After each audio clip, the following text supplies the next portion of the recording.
श्री विष्णू सहस्रनाम हे सर्वात शक्तिशाली स्तोत्र आहे। विष्णू सहस्रनामामध्ये भगवान विष्णूची 1000 नावे आहेत। हे महाभारतातील अनुशासन पर्वाचा एक भाग आहे। पितामह भीष्म जेव्हा मृत्यूशय्येवर होते त्यावेळेला त्यांनी युधिष्ठिराला विष्णू सहस्रनाम सांगितले। विष्णू सहस्रनामाचे पठन केल्याने काय फायदे होतात, ते पठन कसे करावे, त्याचे नियम काय आहेत, हे सर्व आज जाणून घेऊ या व्हिडिओमध्ये। नमस्कार, स्वागत आहे आपलं संपूर्ण धार्मिक या युट्यूब चॅनलमध्ये। विष्णू सहस्रनामाचा नियमित जप केल्याने घरात सौभाग्य प्राप्ती होते, आर्थिक अडचणींमधून मार्ग मिळण्यास मदत होते।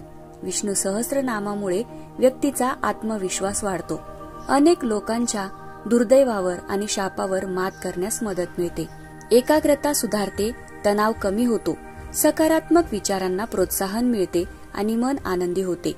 विष्णू सहस्रनामाचा दररोज पाठ केला पाहिजे। विष्णू सहस्रनाम हे शक्तिशाली स्तोत्र आहे। याचा अर्थ समजत नसला तरीही जप करणे चांगले आहे। सहस्रनाम केवळ श्रवण केल्याने चिंता आणि पाप दूर होतात। विष्णू सहस्रनामाचा जप केल्याने व्यक्तीला सर्व तणावातून मुक्त होण्यास मदत मिळते, व्यक्तीचा सर्वांगीण विकास होतो, ज्ञान वाढते, घरात शांतता आणते। वंध्यत्व, रोग, ग्रह आणि तारे यांच्या स्थितीमुळे उद्भवणाऱ्या ज्या समस्या आहेत त्यांच्यामध्येही निवारण करण्यास मदत मिळते। विष्णू सहस्रनामाचा जप करण्याचे फायदे मर्यादेपलीकडे आहेत। दारिद्र्य, आजारपण, जन्म मृत्यूच्या भयापासून मुक्ती। जे लोक याचा जप करतात ते उच्च चेतना विकसित करतात। विष्णू सहस्रनाम हे खऱ्या भक्तीने आणि चिकाटीने केले असता देवाचे भरपूर आशीर्वाद मिळतात। विष्णू सहस्रनाम मध्ये 108 श्लोक आहेत।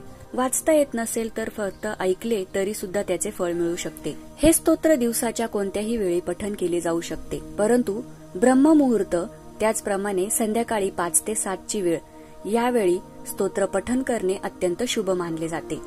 दररोज ठराविक वेळी वाचन केल्याने याचे फळ अनंत पटीने मिळते। दर बुधवारी 4 वेळा विष्णू सहस्रनाम म्हटले तर आपल्या पितरांना सद्गती मिळते। नियमित रोज 12 वेळा विष्णू सहस्रनाम 6 महिने म्हटले तर आपले सर्व प्रारब्ध नष्ट होतात, इहलोकी कीर्ती आणि मोक्ष प्राप्त होतो। 15,000 वेळा विष्णू सहस्रनाम म्हटले तर 1 विष्णू याग केल्याचे फळ मिळते। एकादशीच्या रात्री 12 वाजता स्नान करून भगवान विष्णू पुढे तुपाचा दिवा आणि उदबत्ती लावून विष्णू सहस्रनामाचे 12 पाठ 12 एकादशींना केले तर साक्षात भगवंताचे दर्शन होते। 40 दिवसांच्या रोज 12 वेळा नियमित पठनाने अशक्य गोष्टी शक्य होतात। सहस्र तुलसी पत्रांनी, सहस्रनामांनी अर्चन किंवा हवन केले तर अतिशय उत्तम अनुभव येतात। बाळकृष्णाला तुलसी अर्चन करून मुलांकडून रोज एकदा विष्णू सहस्रनाम म्हणून घेतले तर त्याचे उच्चार स्पष्ट आणि शुद्ध होतात आणि ती तुळशीची पाने चावून खाल्ली तर त्यांची बुद्धी तेजस्वी होते।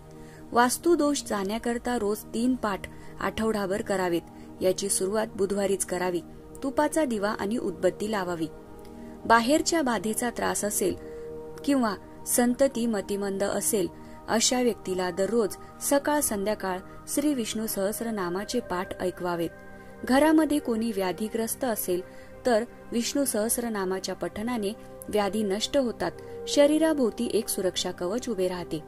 विष्णू मंदिरात बसून जो कोणी या स्तोत्राचे पाठ करतो त्याचे सर्व अहित नाहीसे होते, त्याला छळणाऱ्या सर्व गोष्टींचा परिहार होतो। पिंपळाच्या पारावर बसून विष्णूचे ध्यान करीत जो विष्णू सहस्रनामाचा पठन करतो त्याची शतकोटी कल्पांमधली साचलेली पातके म्हणजे त्याची पापे हळूहळू नष्ट होतात। शिवालयात, तुलसी वनात बसून जो रोज विष्णू सहस्रनामाचे पठन करतो त्याला कोट्यावधी गायी दिल्याचे फळ प्राप्त होते, मोक्ष प्राप्त होतो। श्री विष्णू यांच्या अच्युत, अनंत, गोविंद या 3 नावांनी कोणत्याही प्रकारचा रोग नाहीसा होतो। विष्णू सहस्रनामाच्या फलश्रुतीत असे म्हटले आहे की या स्तोत्र पठनाने जे सर्व दान दिले पाहिजे किंवा ज्या पूजा केल्या पाहिजेत त्या सर्व सफल होतात। अशा प्रकारे हे विष्णू सहस्रनामाची ही महती आहे। विष्णू सहस्रनाम पाठ करण्यासाठी आपण सकाळच्या वेळी शुचिर्भूत होऊन देवासमोर बसून त्या ठिकाणी एक पाट ठेवावे, त्यावर एक कपडा अंथरावा आणि त्यावर विष्णू सहस्रनामाची पुस्तिका ठेवावी आणि भगवान विष्णूंचा फोटो ठेवून किंवा त्यांची गोपाळ कृष्णाची मूर्ती असेल तर ती ठेवून तिला अभिषेक करावा, हळदी कुंकू लावावा, अक्षता व्हाव्यात, पिवळी फळे, पिवळी फुले अर्पण करावी आणि मग विष्णू सहस्रनाम स्तोत्राचा पाठ करावा। मित्रांनो, हा व्हिडिओ तुम्हाला आवडला असेल तर कमेंटमध्ये जय श्री कृष्ण लिहायला विसरू नका. धन्यवाद.